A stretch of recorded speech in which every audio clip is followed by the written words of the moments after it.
అండి. పీర్ల పండుగ మొదలైందంటే సాయిబులకు పండగే పండగ. ఎందుకంటే మనకు ఉగాది, సంక్రాంతి ఎలాగో వాళ్ళకు పీర్ల పండగ, బక్రీదు, రంజాన్ అంత బాగా చేస్తారు వాళ్ళు. మన పైకి కూడా వాళ్ళు చాలా బాగా చేస్తారని చెప్పచ్చు.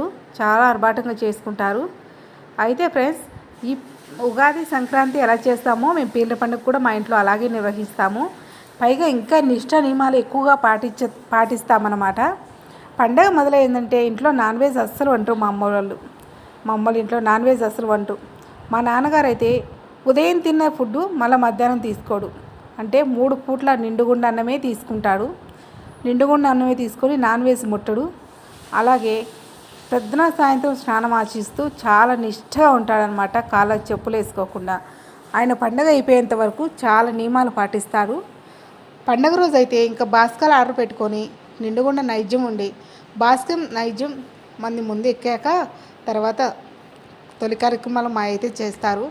అదే ఎందుకు అంటే అప్పుడు మా నాన్న వాళ్ళే స్వామిని చేయించడం వల్ల అలాంటి ఆచారం వచ్చింది. అందుకే పీర్ల పండుగ వచ్చిందంటే మా ఇంట్లో కూడా చాలా పండుగ నియమాలు చాలా పాటిస్తాం. చాలా సంతోషంగా జరుపుకుంటాము. బట్ చాలామందికి తెలియదు, అల్విదాయ్ అని భలే చేస్తారండి. సాయిబులు అయితే నైట్ అయిందంటే అల్విదాయ్ ఆడతారు. చాలా బాగుంటుంది. పీర్ల పండుగ ఊళ్ళో జరిగితే ఆ వేడుకలు మనము చూడొచ్చు. బట్ మనకు లేవు కాబట్టి చాలామందికి తెలియదు. ఇప్పుడు మేము వెళ్తూ వస్తూ ఉంటాం కాబట్టి ఆ నియమాన్ని నిష్ఠలు మాకు కొన్ని పాటించే అవకాశం దొరుకుతుంది.